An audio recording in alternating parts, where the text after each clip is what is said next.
Si vous voulez garder la tête froide en toutes circonstances, cet épisode est fait pour vous. Aujourd'hui, je vous fais découvrir l'état d'esprit du philosophe stoïcien Marc Aurèle. Il est né en l'an 121 dans une famille aristocratique italienne et devient empereur de Rome en 161.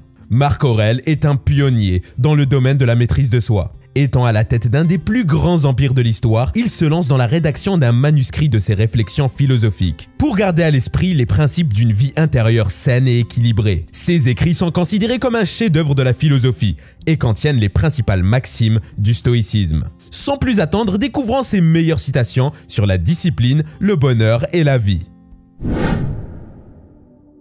La meilleure façon de se venger d'un ennemi est de ne pas lui ressembler.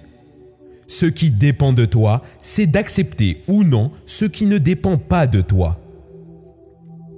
La bonté est invincible si elle est sincère. Il faut s'abstenir entièrement de rechercher ou de faire ce qui ne dépend pas de nous. Chaque jour fournit ses propres cadeaux. L'homme ordinaire est exigeant avec les autres. L'homme exceptionnel est exigeant avec lui-même. Que la force me soit donnée de supporter ce qui ne peut être changé et le courage de changer ce qui peut l'être, mais aussi la sagesse de distinguer l'un de l'autre. La mort n'est peut-être qu'un changement de place. Chacun vaut ce que valent les objectifs de son effort. C'est avec ses pensées qu'un homme façonne sa vie. Nous avons le contrôle de notre esprit, mais pas des événements extérieurs. Comprenez ça et vous serez plus fort. Vivre heureusement est un pouvoir intérieur de l'âme. Votre esprit ressemblera à ses pensées habituelles, car l'âme prend la couleur de ses pensées. Rappelle-toi que la tâche est d'être un bon être humain. La sérénité est l'art de se passer de l'assistance d'autrui. Ce sont les pensées d'un homme qui déterminent sa vie. Le bonheur, c'est un bon esprit et une bonne conscience. La vie que tu aimerais après la mort, vis-la sans attendre. L'art de vivre ressemble plus à un match de lutte qu'à un ballet. Un homme doit s'élever lui-même, non s'appuyer sur les autres. Rien n'est avantageux qui te fait perdre le respect de toi-même. Accomplis chaque acte de ta vie comme s'il devait être le dernier. Ton esprit sera orienté par les choses que tu verras le plus souvent.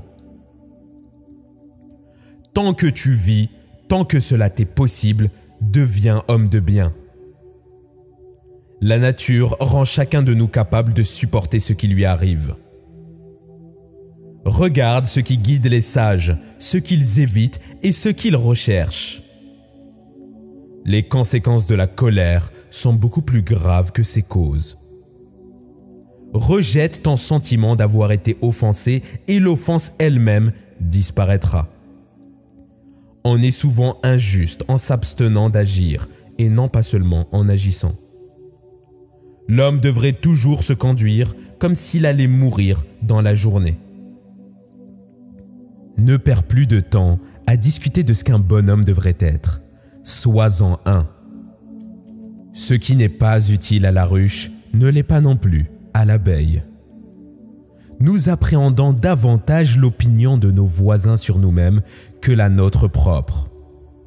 Très peu est nécessaire pour faire une vie heureuse. Tout est en toi, dans ta façon de penser. Qui vit en paix avec lui-même, vit en paix avec l'univers. Ne regarde rien comme avantageux pour toi qui puisse te faire perdre le respect de toi-même. La mort n'est pas uniquement une action naturelle, mais c'est encore une œuvre utile à la nature. On n'est pas moins injuste en ne faisant pas ce que l'on doit faire qu'en faisant ce que l'on ne doit pas faire. Ce n'est pas la mort qu'un homme devrait craindre, mais il devrait craindre de ne jamais commencer à vivre. Tout ce que nous entendons est une opinion, pas un fait. Tout ce que nous voyons est un point de vue, pas la vérité. Considérez les occasions où votre chagrin et votre colère vous ont causé plus de souffrance que les faits eux-mêmes. Quand tu te lèves le matin, Pensez à ce qu'un précieux privilège est d'être en vie, pour respirer, penser, apprécier et aimer. Ne te laisse pas distraire par les événements extérieurs. Prends le temps d'apprendre quelque chose de bon et cesse de papillonner. Que toutes tes pensées soient telles que si on te demandait à tout instant ce que tu penses, tu puisses toujours l'avouer sans honte.